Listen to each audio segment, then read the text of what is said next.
অবশেষে নিজের ভুল বুঝতে পেরে রাঙার কাছে ক্ষমা চেয়ে রাঙাকে কাছে টেনে নিল একলব্য। হ্যাঁ বন্ধুরা, এমনটাই দেখা যাবে।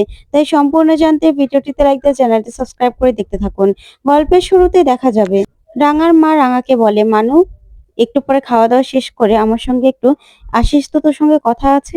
আর বাচ্চারা সবাই খাবার দাবার খেয়ে ঘুমিয়ে পড়ো, বুঝতে পেরেছো?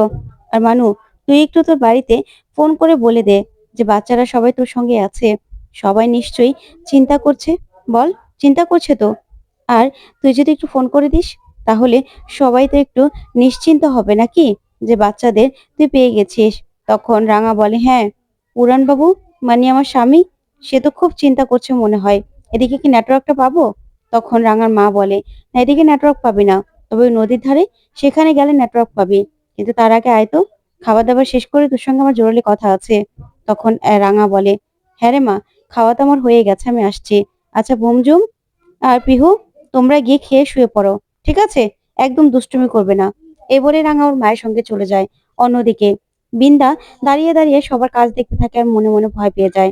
আর বলে, 5 কোটি টাকা পেলেই আমি এখান থেকে বিদেশ চলে যাব। শুধুমাত্র টাকার জন্য আমাকে এই কাজটা করতে হচ্ছে। তারপরে বিন্দা বলে, আচ্ছা, মিসাইল কি কালকেই বিস্ফোরণ ঘটানো হবে কয়টার সময়? তখন লোকটা বলে, 11:30। তখন বিন্দা বলে, কেন? এ তো বলেছিল বিকেলের দিকে। তখনই লোকটা বলে, না, তখন অফিসে লোকজন থাকবে না।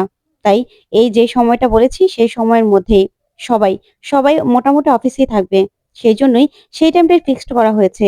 এখান থেকে আমরা মিসাইলটা টুইন টাওয়ারে ফিক্সড করে দেব। এখান থেকেই টার্গেট অনুযায়ী কাজ হয়ে যাবে। তখন বিন্দা ভয় পেয়ে যায় আর বলে, আচ্ছা, এই মিসাইলটা কি কোনোভাবেই আর আটকানো সম্ভব হবে না? তখন লোকটা বলে, না, শুধুমাত্র যেখান থেকে আমরা ফিট করছি সেখান থেকেই নষ্ট করা যাবে, না হলে আর করা যাবে না। এখন আমরা যখনই কানেক্ট করে দেব তখন থেকে কামডাউন শুরু হয়ে যাবে। তখন লোকটা বাটনে চাপ দেয় আর বলে, এই তো এই তো কামডাউন শুরু হয়ে গেছে। এবার এবার আর কিচ্ছু করার থাকবে না ম্যাডাম, কিচ্ছু না, আমাদের কাজ শেষ। তখন তো বিন্দা তাকিয়ে থাকে। তখন লোকটা বলে, আচ্ছা ম্যাডাম, আমরা যাচ্ছি, আর মাত্র কয়েক ঘন্টার ব্যাপার। এই বলেই লোকগুলো সব বেরিয়ে যায়। তখন বিন্দা সবকিছু ঢেকে সেখান থেকে বেরিয়ে পড়ে। ওইদিকে রাঙার মা রাঙাকে বলে, আসলে মানু, এখান থেকে কিছুদিন আগে এই জীবাণুটা চুরি করে নিয়ে গেছে। কে বা কারা কিসের জন্য চুরি করে নিয়ে গেছে সেটা আমি জানি না। তার জন্য আমি প্রতিষেধক বানাচ্ছি। কিন্তু আমার মনে হচ্ছে এই জীবাণু চুরি করে নিয়ে শহরের কোনো একটা বড় জায়গায় ওরা বিস্ফোরণ ঘটাবে। সেখান থেকে এই জীবাণুটা চারদিকে ছড়িয়ে দেবে। এই মরণবাধক রোগটা চারদিকে ছড়িয়ে দিয়ে ওরা পুরো পৃথিবীকে অচল করে দেবে।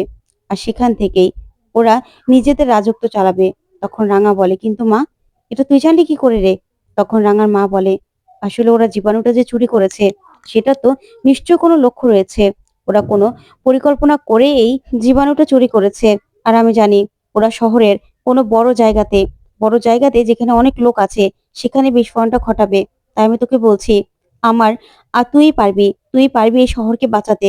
তখন রাঙা বলে, কি বলছিস মা তুই? তখন রাঙার মা বলে, হ্যাঁ রে মা, তুই পারবি, তুই বাঁচাবি সবাইকে।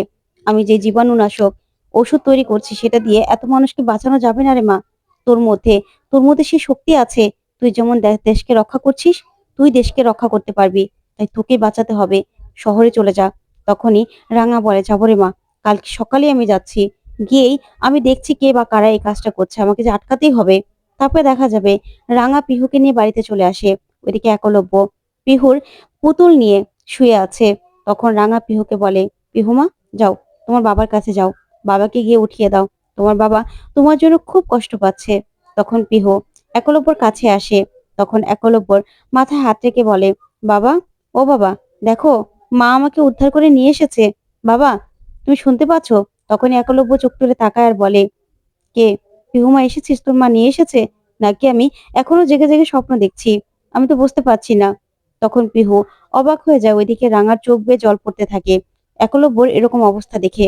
তারপরে পিহু হাত দিয়ে বলে, না বাবা, আমি এসেছি তো, দেখো আমি এসেছি। তখনই একলব্য উঠে বসে আর পিহুকে দেখে বলে, পিহুমা, সত্যি তুই এসেছিস? এই বলেই পিহুকে দেখে কান্নায় ভেঙে পড়ে একলব্য। তারপরেই পিহুকে জড়িয়ে ধরে আর জড়িয়ে ধরে বলে, আমার পিহুমা, তুই সত্যি চলে এসেছিস? ওইদিকে একলব্যর এই কাণ্ড দেখে রাঙা খুশি হয়ে যায়। তারপরে রাঙা বলে, পিহুমা, যাও, নিচে গিয়ে সবার সঙ্গে দেখা করো। সবাই তোমার জন্য দেখা করার জন্য অপেক্ষা করছে। যাও পিহুমা, যাও।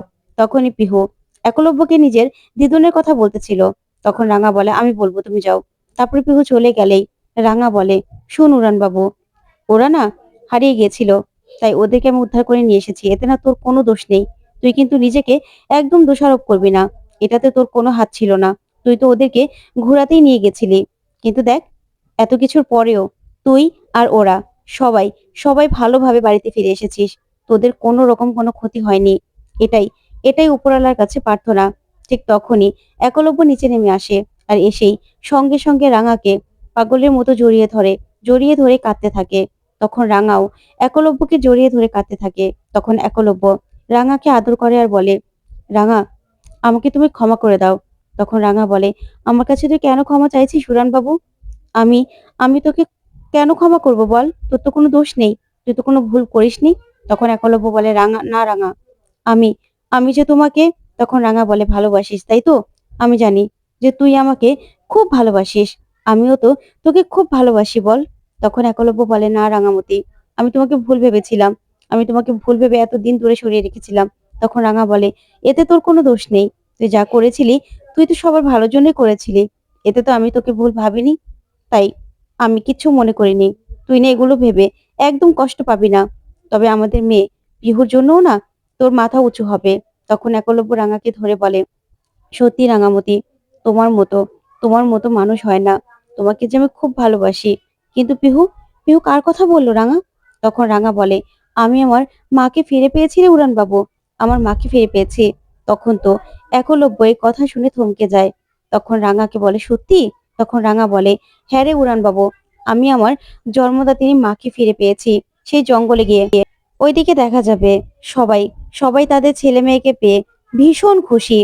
এদিকে সার্থকী সার্থকী বোমকে বলে, বোম জানিস, এতদিন তোর জন্য কত চিন্তা হচ্ছিল। তোর মা বিছানায় পড়ে গেছে, তোর জন্য চিন্তা করতে করতে। যে মেয়েটা খেতে এত ভালোবাসে, সেই মেয়েটা খাওয়া দাওয়া বন্ধ করে দিয়েছিল তোর জন্য। তখন সভ্য সবার জন্য মিষ্টি নিয়ে আসে আর বলে, পাঞ্চেরি, সবাইকে মিষ্টিগুলো দে। তখন রাঙা নিচে নেমে আসলেই অঙ্কুর গিয়ে রাঙার হাত ধরে আর বলে, রাঙা, তোমাকে যে কি বলে ধন্যবাদ দেব। এতদিন যেন আমাদের নিঃশ্বাস বন্ধ হয়ে আসছিল আমাদের মেয়েটার জন্য। শুধুমাত্র তুমি ছিলে বলেই আমাদের বাচ্চাগুলো আবার বাড়ি ফিরে এসেছে। তখন রাঙা বলে, না না অঙ্কুরদা, কি বলছো? তখন পাঞ্চেরি বলে, হ্যাঁ। তারপরেই ঝুম বলে, আমাদের পিহু আমাদের পিহুও তো অনেক সাহসী। ও তো গুন্ডাদেরকে তীর ধনুক দিয়ে যা মেরেছে না। তখন নবারুণ বলে, সত্যি? এই জন্য তো পিহুকে আমি তীর ধনুক বানিয়ে দিয়েছিলাম। ও ওর মায়ের থেকেও বড় তীর ধনুক চালানো হবে। তখন সার্থকী বলে, হ্যাঁ তাই তো, একজন তীর ধনুক দিয়ে এইভাবে এভাবে বিপদ ডেকে আনছে, আবার আরেকজন কিনা তীর ধনুক চালাবে। তখন পাঞ্চেরি বলে, আচ্ছা মেজদা ভাই, তুই এরকম বলছিস কেন বলতো? আমার মেয়েও তো হারিয়ে গেছিল। কই, আমি তো একবারও বললাম না যে ছোটদা ভাইয়ের জন্যই এরকম কাজ হয়েছে। ওই আমাদের বাচ্চাকে হারিয়ে ফেলেছে। তুই কেন রাঙাকে ধন্যবাদ বলতে পারছিস না বলতো? তখন সার্থকী বলে, শোন, তুই বলতে পারিস বা না পারিস, আমি জানি না। একজন বিপদ ডেকে আনে আর আরেকজন বিপদ থেকে রক্ষা করে। এসব না আর হবে না। এসব আমি একদম সহ্য করতে পারছি না, সহ্য করতে পারছি না আমি। তখন সার্থকী বলে, এসব ন্যাকামো ন্যাকামো আমি আর ভালো লাগছে না।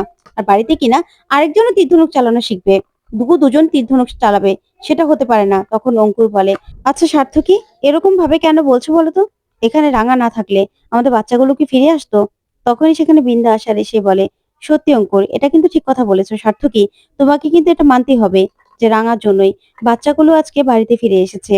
তখন বিন্দা মনে মনে বলে, আর তো মাত্র কয়েকটা ঘন্টা, আমি এখান থেকে চলে যাব। তখন বিন্দা বলে, সবাই তো এখানে আছে মোটামুটি, আমি সবার সঙ্গে একটা কথা বলতে চাই। তখন নবারুণ বলে, তোমার আবার কি কথা আছে বড় বৌমা? তুমি আবার কি কথা বলতে চাও? তখন বিন্দা বলে, না বাবা, আমার একটা কথা আছে। আসলে আমাকে তো আপনারা কোনোদিনও মেনে নিতে পারেননি। আমাকে কোনোদিনও কেউ ভালোবাসেননি।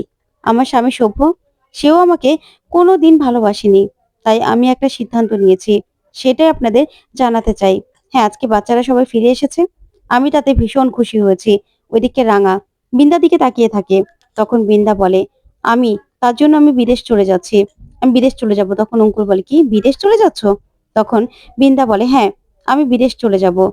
আমি ঠিক করেছি আমি আসব, যখন যখন আসবো তোমাদের সঙ্গে দেখা হবে। কিন্তু আমি আর এখানে থাকবো না। আমি তোমাদের অনেক বিপদের কারণ হয়েছি, আর তোমরা আমাকে কতটা অপছন্দ করো সেটা তো আমি জানি। তাই আমি লন্ডন চলে যাচ্ছি। ওইদিকে তখনই সত্যজিৎ আসে। তখন বিন্দার চলে যাওয়ার কথা শুনে রাঙার একটা খটকা লাগে।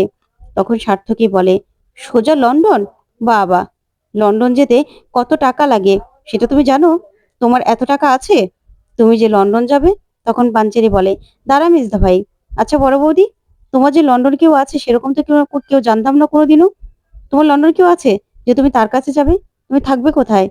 তখন বৃন্দা বলে, শোনো পাঞ্চেরি, সে চিন্তা না তোমার করতে হবে না, সব ব্যবস্থা হয়ে গেছে, আমি চলে যাব। তখন পাঞ্চেরি বলে, তাই নাকি? তুমি লন্ডন চলে যাবে? কিভাবে? তখন বৃন্দা বলে, কিভাবে যাব সেটা আমার ব্যাপার। তখন ঝুম বলে, কি বড় মামি, তুমি লন্ডন চলে যাবে? তুমি আসবে না আর? তখন বৃন্দা বলে, আসবো তো, যখন আসবো তখন তোমাদের সঙ্গে দেখা হবে। তখন সভ্য বলে, তুমি আবার ফিরে আসবে? তখন বৃন্দা বলে, আমি জানি সভ্য, তুমি আমাকে পছন্দ করো না, তার জন্য এরকম ভাবে বলছো, তাই না? তখনই রাঙা বলে, তুই কবে চলে যাবি? কখন তোর ফ্লাইট? তখন বৃন্দা বলে, এই তো আজকেই, আর মাত্র 1.5 ঘন্টা আছে। তখন রাঙার মনে প্রচন্ড ভাবে খটকা লাগে। ওইদিকে সত্যজিৎ সত্যজিৎ অবাক হয়ে তাকিয়ে থাকে। তখন বৃন্দা রাঙার মেয়েকে খাইয়ে দিতে থাকে আর বলে, তোমরা সবাই ভালো থেকো। তখন রাঙা সত্যজিৎকে ইশারা করে ওর ঘরে যাওয়ার জন্য, আর সঙ্গে সঙ্গে ওরা রাঙার ঘরে চলে যায়।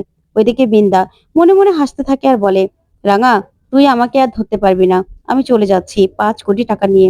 ওইদিকে রাঙা সত্যজিৎকে বলে, সত্যজিৎ স্যার, আমাদের হাতে আর বেশি সময় নেই। আসলে বড় শহরে বড় কোনো জায়গায় মিসাইল অ্যাটাক হওয়ার কথা। তখন সত্যজিৎ বলে, মিসাইল অ্যাটাক কোথায় হবে রাঙা?